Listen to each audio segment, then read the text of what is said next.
We are back on the record in number 32 on the court's 8 o'clock calendar. Sir, I need to start with your full legal name and your date of birth, please. Yeah, Mitch Taebel. Is it Mitchell Timothy Taebel? Yes. All right, thank you. What is your date of birth? 9186. All right, thank you. And then let me have the appearances of counsel, please, and let's start with the state. Good morning, Your Honor. Aaron Harder on behalf of the state. Good morning, Your Honor. Brian Russo on behalf of Mr. Taebel. All right, thank you. Mr. Taebel, you've been arrested on the following allegations. Some of these have the wrong classes of felony attached, so I will note that I've corrected those. The allegations against you are 2 counts of aggravated assault with a deadly weapon or dangerous instrument. Those are class 2 felonies. 1 allegation of aggravated assault involving serious physical injury. That's a class 3 felony. The court did not find probable cause on that allegation because the injuries alleged, based on the facts as the court knows them right now, do not meet the legal standard for serious physical injury. That does not mean that that allegation is dismissed. It just means that the court is not setting release conditions for it, and your lawyer can explain more to you about how that works. 1 allegation of unlawful flight from a law enforcement vehicle. That is a class 5 felony. 2 allegations of aggravated assault on a law enforcement officer, which are class 5 felonies under the law. 2 allegations of endangerment. Each is a class 6 felony. 1 allegation of reckless driving. That's a class 2 misdemeanor. 1 allegation of criminal speeding, and that is a class 3 misdemeanor. Mr. Russo, oh, I see. You're here for all further proceedings. All right. I just needed to check your NOA. All right. So I will note, Mr. Taebel, that you do have an attorney retained, and that is Mr. Russo, so I'm not going to... Okay, great. I just want to say there was no probable cause, and I was resisting unlawful arrest due to federal law. Mr. Okay, Taebel, go ahead. we're not there yet. Your status conference is scheduled for February 1st at 8:30 in the morning in the downtown Superior Court. Your preliminary hearing is scheduled for February 5th at 8:45.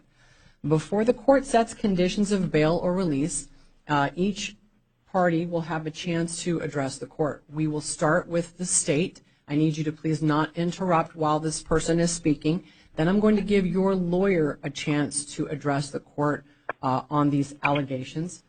So just be patient. Okay. And the officers can be killed under USC Section 242? I just want to put that on the record. All right, And should be, Mr. in my Taebel, opinion. I need you to just be calm and patient, and I'm going to let the county attorney address the court first. Judge, in this case, the state is requesting a $400,000 cash-only bond in this case.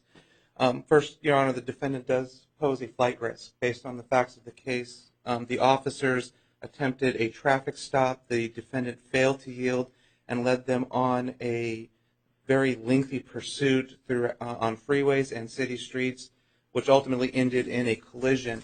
When the defendant, after the collision, the defendant again attempted to flee from police, and police had to, citizens had to point out to police that who the defendant was, and police took him into custody at that point.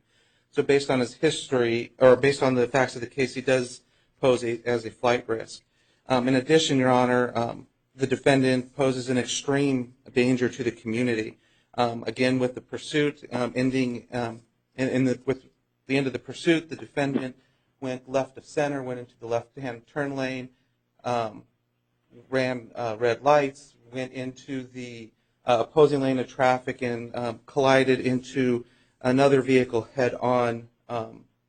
Fortunately, the victim did not suffer serious physical injuries, but the victim was nevertheless injured, and based on looking at the collision, it was probably inches that if it was inches the other way, he probably would have seriously injured or killed her.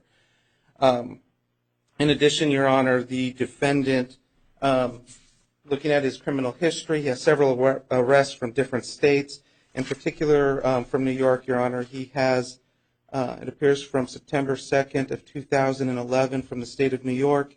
He was convicted of assault in the 2nd degree with intent to cause serious physical injury, which was a felony. He was also convicted of assault in the 2nd degree with intent to serious physical injury, or excuse me, with intent to cause injury, excuse me. He was given 5 years of probation and 6 months jail in that. In addition, Your Honor, statements that he made in the Form 4 are very concerning to the state.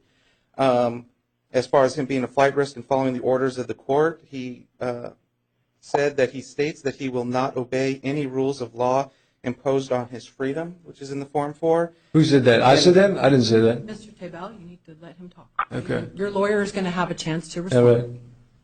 Additionally, the Form 4 also indicates that the defendant stated that he had the legal authority to take officers' lives if arrest attempts were made.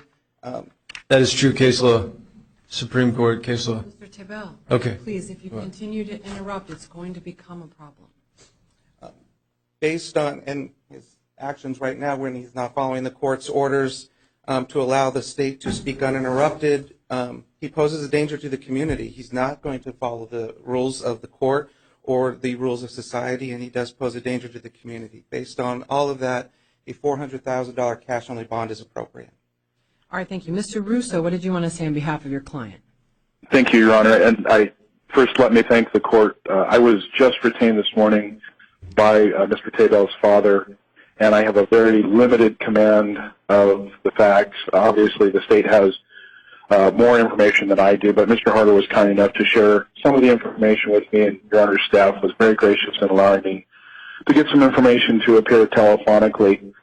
Judge, the information I do have, which comes as no surprise to the court, is there's a previous SMI designation. I think we're going to have Rule 11 issues that will need to be addressed. That's not really relevant for release conditions, but I tell the court that for purposes of the record, I don't have any discovery or any information. In fact, I wasn't able to have a conversation with my client, but I think the court can clearly make its own observations with regard to what I've said. I don't have, what I'd like to do at this point, Your Honor, is I accept the state's avowals as to the facts, and I understand the recommendation. I know that danger and flight are components the court needs to consider. So at this time, Your Honor, I think that we would be hard-pressed to challenge the state's recommendation at this point with any meaningful argument. And what I'm going to do then is at a later point address that with Mr. Harder and the court through way of motion and address it at that point. So I would ask that if the court is inclined to grant that, that it be that counsel have leave to address that at a later date. All right, thank you, Mr. Russo. Mr. Taebel, the court is going to set the bond requested by the county attorney's office. That is $400,000, and it is cash only. That is based on a finding that you do pose a potential risk of danger to people in the community and that you are a flight risk. And, of course, that is without prejudice for your attorney bringing forward additional information that is not currently available and presenting that to the court in an attempt to change that release decision. And you can talk more with your lawyer about that. I'm sure that he will be coming to see you very soon. Okay. You do have written release conditions. If you did post this bond, then you have to comply with all of them. We're going to give you a copy in writing, but they include that you can't go to the scene of the alleged crimes, no contact with the alleged victims or any of the witnesses. You can't possess any weapons and no drugs without a valid prescription.